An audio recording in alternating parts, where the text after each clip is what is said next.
you are. Sputnik Monroe was a professional wrestler. He was a bad guy. He was a heel. It was his job to make the audience hate him so much that they would lay down their hard-earned money in hopes of seeing the good guy kick his ass. It's a very specific skill. He was so good at it that every Monday night in Memphis, 11,000 people would pay their money hoping tonight would be the night that the good guy would shut him up. You guys know what that's like, wanting somebody to shut up. You know what that's like. When he wasn't wrestling, he would be hanging out down on Beale Street. He was one of the very few white people that you would see hanging out down there. And his best friends were the blues singers and the soul musicians. You know, they would later go on to be in all of our record collections. They were going to be legends. He would hang out in the cafes and the bars and the gin joints and the honky tonks with these people. In the late 1950s in Memphis, it was illegal for a white man and a black man to drink together in public. So Sputnik Monroe would be arrested repeatedly, but he did not care. He wanted to keep going down there and hanging out with his friends, so he kept getting arrested. And it became commonly known amongst the African-American community of Memphis that Sputnik Monroe was all right. But when his friends wanted to come out and see him wrestle, they had to sit up in the balconies. They weren't allowed to sit in the good seats down below. And when he would walk out into the ring, these cheers would rain down from the balconies, which would make the white people sitting below hate him even more. As Sputnik Monroe had a realization, he realized there was power in being able to fill these auditoriums throughout the South. So he took a principled stand. And he told the promoters, unless you let my friends sit anywhere that they want to sit, I'm going to stop wrestling. And you're going to lose a lot of money. And the promoters thought about it, and they knew he was right. And they knew he was probably crazy enough to go through with it. So they gave in. And it became the very first desegregated sporting event in the southern part of the United States, all from a professional wrestler. So do we have any professional wrestling fans here now? So not a lot of people know about Sputnik Monroe, but I figure I'm a folk singer. I'll write a song for him, and I'll travel around to strange, exotic locations like Fort Worth and the stockyards. And I will sing that song, and a few more people will know about it. Sadly, the people in the back that are talking will not know about it because they won't notice. But the people who are not paying attention will know because they have love in their hearts. And I'm feeling the love from you guys. I am.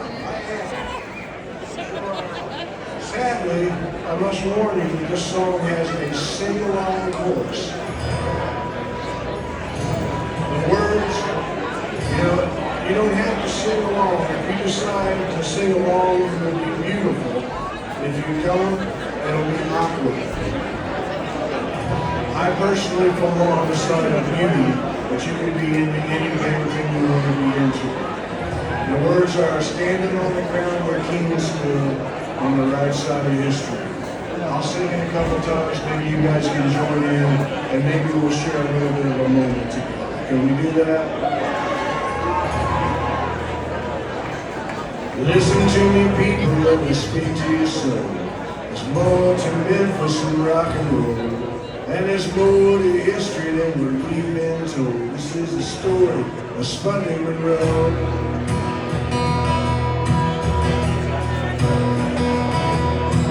Sputnik Monroe was a very chiseled man. He was a brawler and a grappler with an iron chin. He stooped to shake Henry if it would help him win. The last guy you wanted was there. Thousands of people paid to see him fight. Yeah, it was auditorium every Monday night. And the white folks booed and the black folks cheered. If you money, you can live, you'll be here. Standing on the ground where kings stood, standing on the ground stood, standing on the ground where Katie stood, on the right side of history.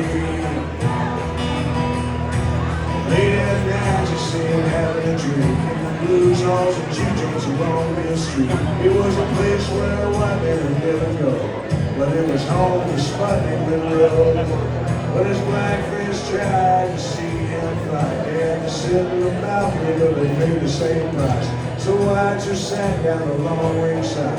It was the South of 1959. Standing on the ground where Katie stood, standing on the ground where Katie stood, standing on the ground where Katie stood, on the right side of history. I feel like we are warming up a little bit. I feel like we are getting to know each other. There's a bit of a relationship going. I can feel that. Do you feel that also?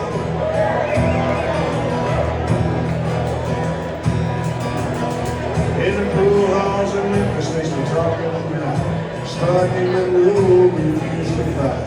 Until all of the people, either black or white, could sit together side by side.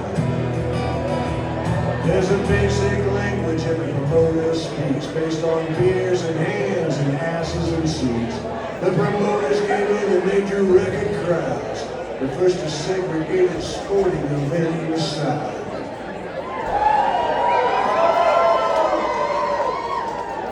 Standing on the ground where King stood, standing on the ground where King stood, standing on the ground where King stood, on the right side of history.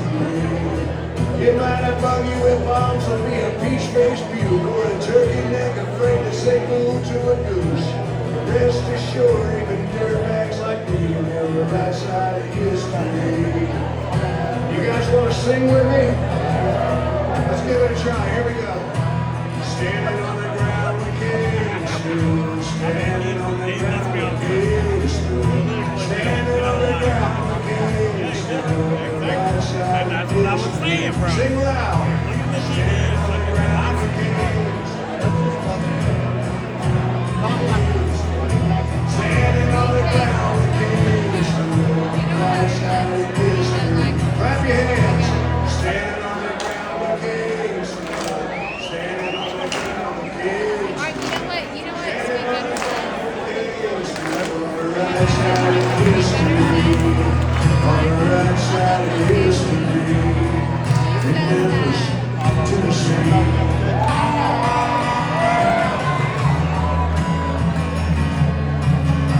Listen to me, people, let me speak to your soul. There's more to Memphis than rock and roll, and there's more to history than we've been told. This is the story of Sputnik, Monroe.